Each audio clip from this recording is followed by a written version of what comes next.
And we're going to start today with Chapter 1, just introduce some of the basic concepts of statistics. And we're going to start with the basic objective of statistics, which is to learn from data. And let's just start with an example and get kind of the two main ideas of this. So in our first example here, we want to know if Eversonic batteries last longer than 28 hours. So the first thing we're going to do is select a random sample of 100 batteries, compute the average. How long do they last in this particular sample? 29.3 hours. That's our description of this particular sample. The second branch of statistics, beyond description, is inference. We have that sample mean of 29.3. That's the mean of this particular sample. Is that enough for us to be confident that not only this particular sample, but the larger population has an average or a mean that's greater than 28? Alternatively, that difference of 1.3 could be due to sampling error. And so there we have the two main ideas in statistics, or the two main branches of statistics. Description, we're just going to describe a particular sample, or if we had a whole population, we could describe the population, but typically we will only have a sample. So once we've described that sample, the next step is, what does that sample tell us about the larger population? In this case, we know the sample, we are greater than 28 hours. That could just be this particular sample. The question that we'll be addressing for most of the course is the difference, or can we be confident the difference is a real difference, or could it just be the fact that we drew this particular sample? That is, do we have sampling error? So we'll have another example here. And this one will ask if there's a difference between the proportions of males and females who believe Elvis is still alive. So our description, we're going to get 100 males, and in that sample, 22 believes Elvis is still alive.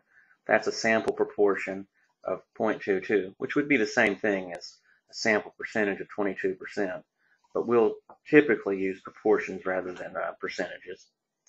So we also take another random sample of 100 females, 18 of whom believe Elvis is still alive. So we have a difference of 0.04, or a difference of 4% in our sample. So now we'll move on to inference, and we'll know if that difference of 0.04 is enough to be confident that not only for this sample, but the overall population, that is, all males and females, is there a difference between the proportions. Alternatively, is it plausible that that difference could just reflect sampling error?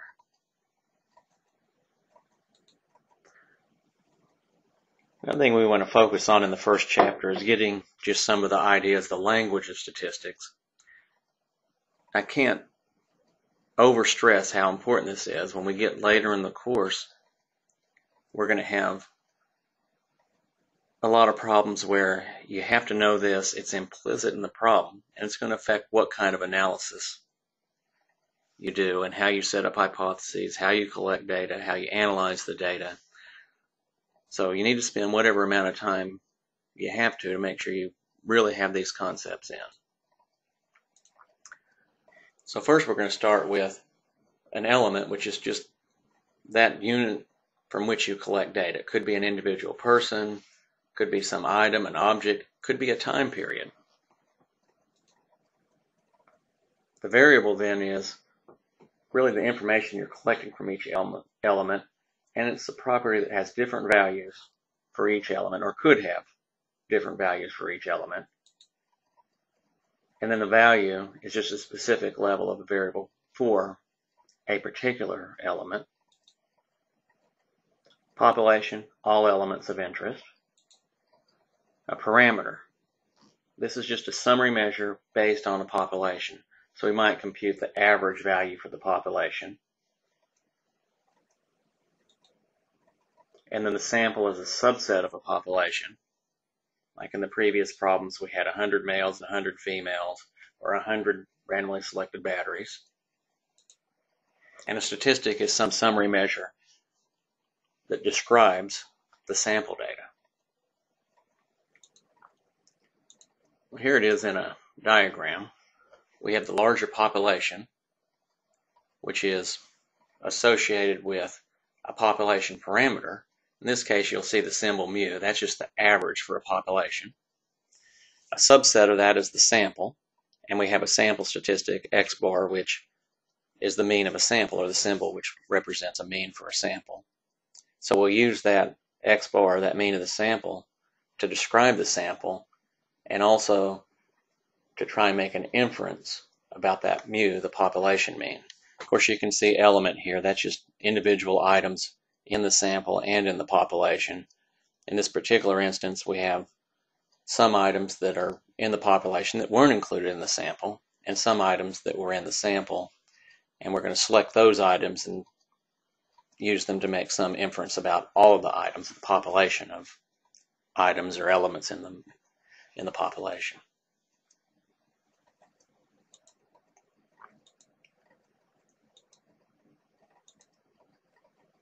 So the population, again, consists of the entire set of elements of interest.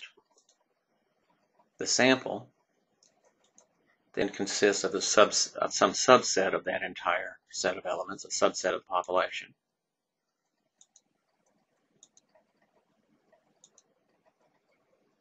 Okay, that population then is described by population parameters.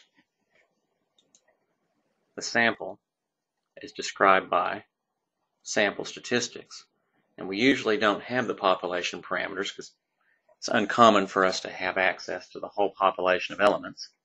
So we've got these sample statistics, which vary from sample to sample. One time you'll take the sample of those, let's say those Eversonic batteries, and you might get 29.3 one time, 30.4 another time, 27.2 another time.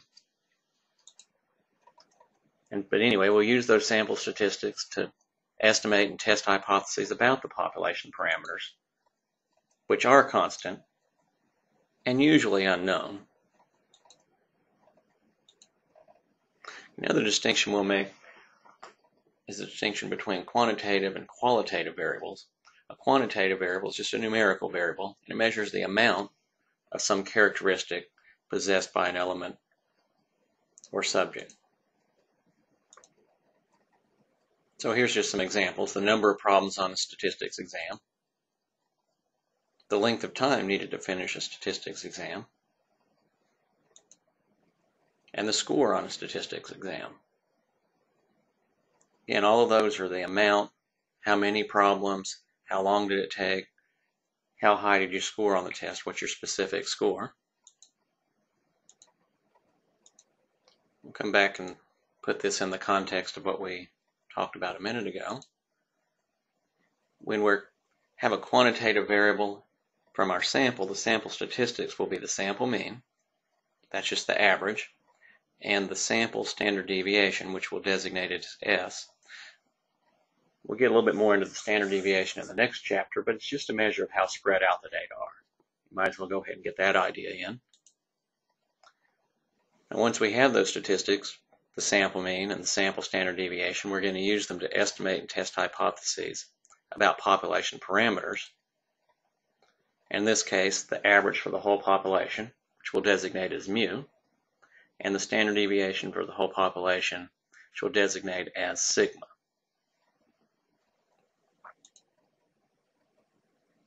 Again, I said this a second ago, if you're reading this before we've looked at standard deviation, it's just a measure of how spread out the data are. So S is standard deviation for how spread out the sample is, and sigma is how spread out the data are in a population. Okay, the other kind of variable, as I said a minute ago, is a qualitative variable. And this just measures whether or not an element possesses a particular characteristic or quality. And that's going to be divided into two main categories: a binomial variable, where an element or subject is placed into one of two mutually exclusive categories. For example, whether or not you pass an exam, you either pass it or you don't. Notice when you define these, it's often whether or not, and sort of a yes-no kind of thing. So whether or not you have submitted an assignment on time. Multinomial then just means when you're placing elements or subjects into one of more than two mutually exclusive categories. So we've got class standing now. So we have four categories: freshman, sophomore, junior, senior. Favorite activity, sports, music, reading, whatever. But it's just more than two categories. Not asking how much, just whether or not a particular element is in this category or some other category. So when we have that binomial variable, we're going to describe our sample with the sample proportion, just the proportion in our sample that have a particular characteristic. And we're going to use that to test hypotheses about the population proportion P.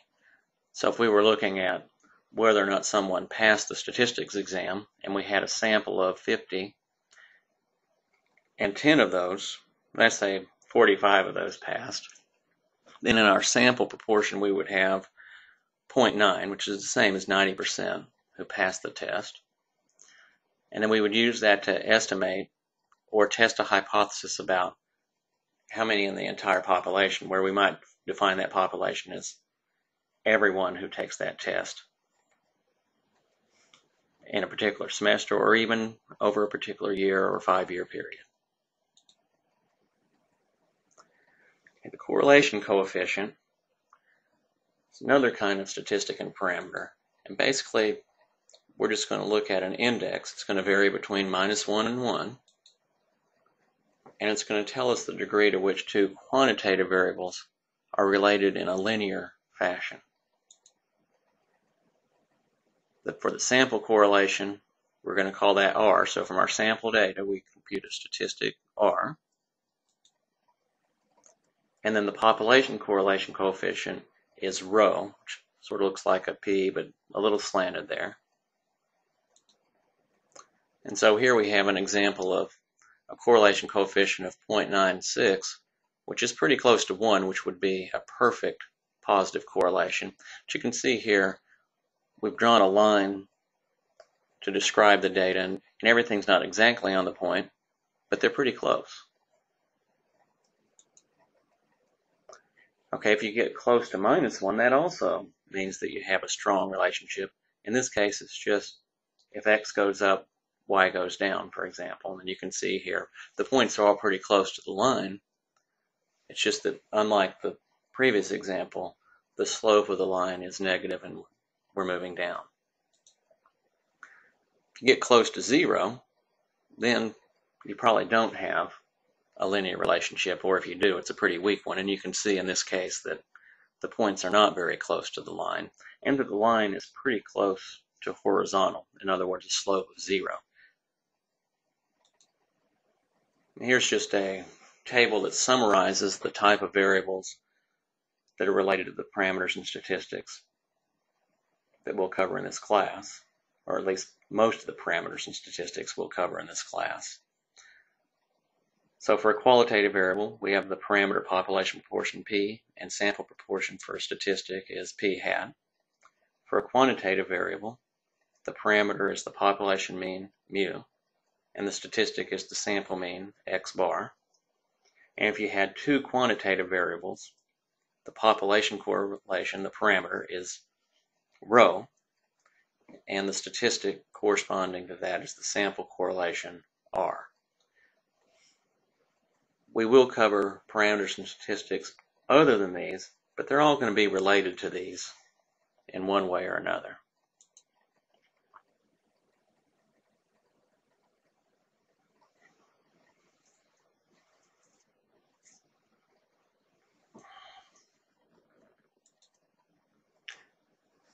So let's give an example here. We've got a random sample of 100 male students at the university, 38 of whom are wearing a ball cap. Hopefully they're not going to a wedding. The element is just then a male student at the university. Variable, whether or not that particular male student is wearing a ball cap. That, of course, is going to be a binomial variable. They're either wearing the cap or they're not. And so the values are either yes or no. They're either wearing the cap or they're not. The population then would be all male students of the university. Note the relationship between a population and an element. An element is just one male student at the university. The population then would be all male students at the university.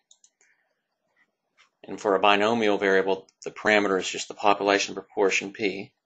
In other words, the proportion of all male students at the university who would be wearing a ball cap. The sample then in this particular case is the 100 randomly selected male students that were included in this sample. And then the statistic is the sample proportion, the proportion of male students in this sample that are wearing a ball cap. In this case, that'll be 38 over 100, or 0.38. One thing you might notice, it's not really any theoretical kind of thing, but it's kind of nice that population and parameter both begin with the letter P, and sample and statistic both begin with the letter S.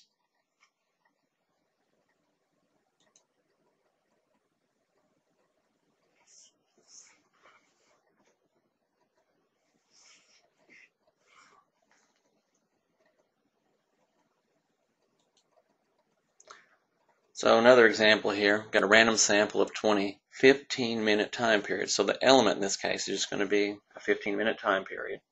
Anyway, in that time period, the average number of people entering the big store is 36. So an element, again, is just a 15-minute time period. The variable is just the number of people who enter the big store in a particular 15-minute time period. The values then could be things like 18, 45, 32. And when you're answering a question like this, not looking at what specific values you put in, just that you enter values or state values that are plausible. If you put 1,000,000 on this, you probably don't have a good concept of what the value is.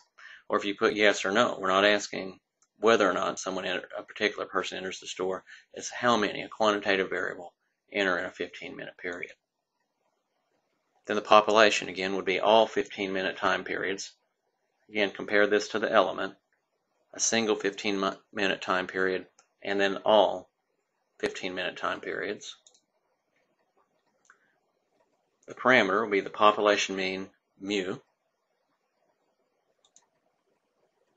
Then the sample would be the 25 randomly selected 15-minute time periods. And the statistic would then be the sample mean, x bar.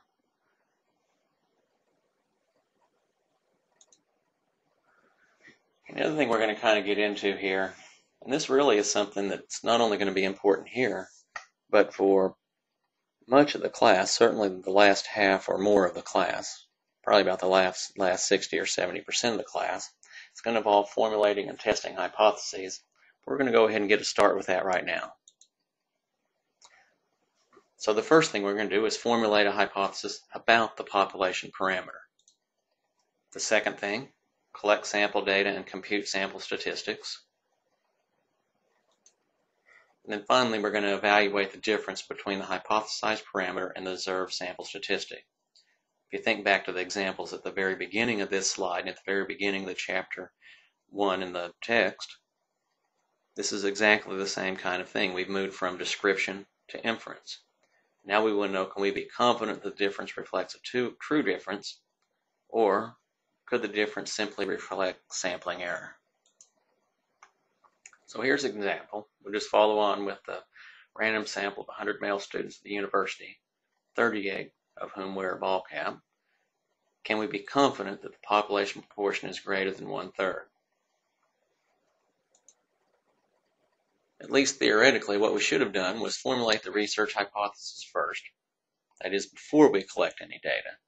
I know in the example I've given you the results, but in life you should formulate a research hypothesis first. And we want to know if the population proportion is greater than 1/3, which is the same thing as saying is the population proportion greater than 0.3333, and so on. Then we're going to collect sample data. In this case, we collected a random sample of 100 male students, 38 of whom were wearing a ball cap. Then we're going to evaluate the difference between the two. So just rounding that population proportion to 0.33, our sample statistic was 0.38, our population or hypothesized population parameter was 0.33. That's a difference of 0.05. So does that difference in this sample reflect a real or true difference in the population? Or could it just simply reflect sampling error? If we took other samples, maybe we wouldn't get any difference, or maybe it would be the other way around, and so on. So now going back to the people entering the big store, start with a hypothesis. Is the population mean greater than 30? Do we have more than 30 people? Can we be confident that the population mean number of people entering the store is over 30? Then the next thing we'll do is collect sample data, which we've done in a random sample of 20 15-minute time periods. The average number of people entering the big store is 36. So now we're going to evaluate that difference. We hypothesized 30. In our sample we got 36. So the difference is 6. Can we be confident that reflects a true difference, not just for the sample, but for the population? Or could this just be sampling error? That really is the big question in statistics, or at least in inferential statistics. Do we have a true difference, or can we be confident that we have a true difference? Or is it plausible that what we've got is just sampling error?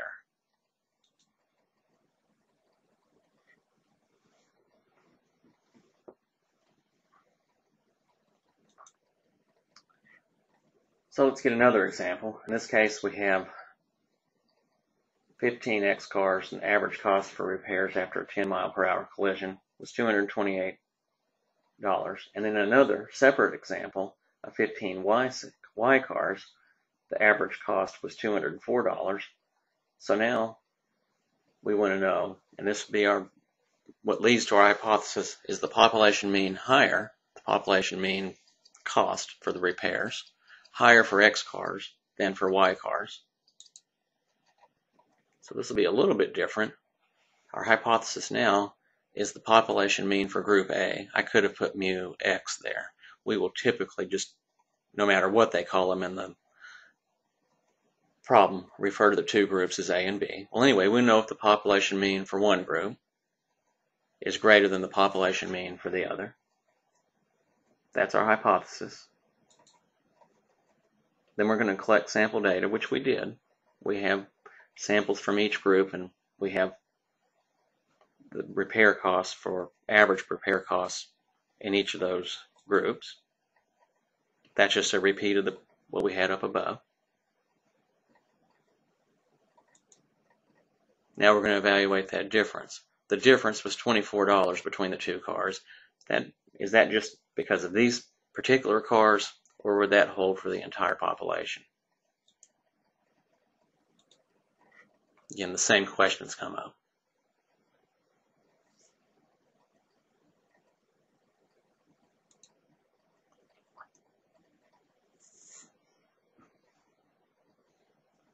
And that's the world we're living in.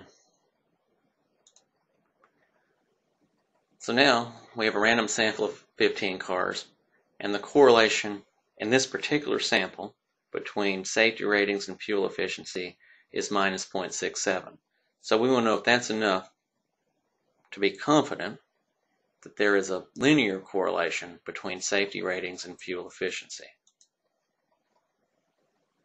So our hypothesis now will relate to the correlation, and basically we'll say if the correlation is not equal to 0, then there's a linear relationship. So we collect sample data, which we did, random sample of 15 cars. We computed a correlation. We'll be doing that a little later as well. And we found that correlation to be minus 0.67. So now we'll evaluate the difference between no correlation, which is 0, and the correlation in our sample, which is minus 0.67. And then ask the same kind of questions. Does that mean there's a true difference, that is a true correlation in this case, between safety ratings and fuel efficiency? Or could it just reflect sampling error.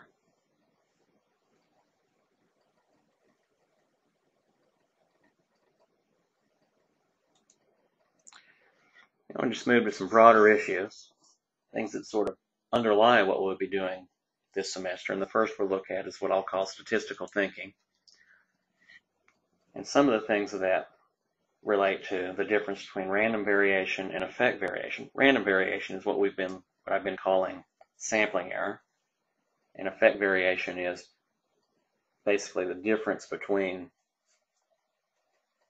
that we've been looking at between the statistic we computed and the parameter for which we have a hypothesis. Also going to look at the difference between confidence and certainty, cause and effect, and look at a concept I'll call healthy skepticism. Let's go to that random variation versus effect variation. And again, we've already really addressed this. Can we be confident that there's a true difference? That's effect variation. Or could it just be sampling error, where sampling errors are just chance variation or a measure of chance variation?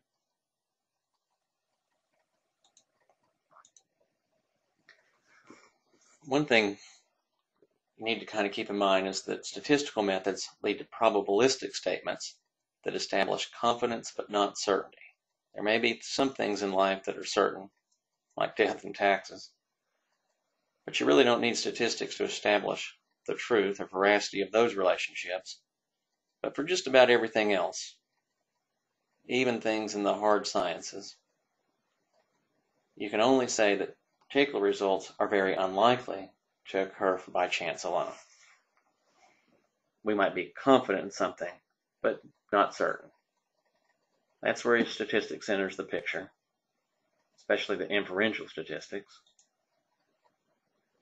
And then I want to go ahead and just give you a saying here. Statistics means never having to say you're certain. We might be really, really confident, but we'll never be certain. Also going to look at the issue of cause and effect. You need to be really careful about claiming that X causes Y, or that you have a real difference. Even if you find the difference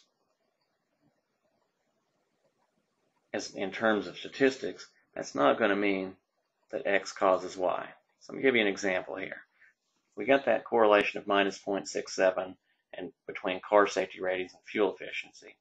And let's say that we're able to conclude that that correlation is large enough to mean that there really is a negative linear correlation between car safety ratings and fuel efficiency. Or does that mean that safety ratings cause fuel efficiency to decrease?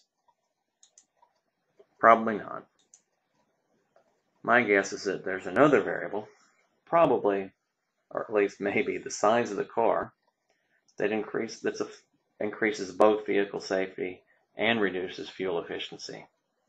In other words, if you're driving one of those Hummers, you're probably not going to have good fuel efficiency, but it's probably going to be pretty safe. I mean, if there's a wreck, you win. Well, I hope you don't think of it that way.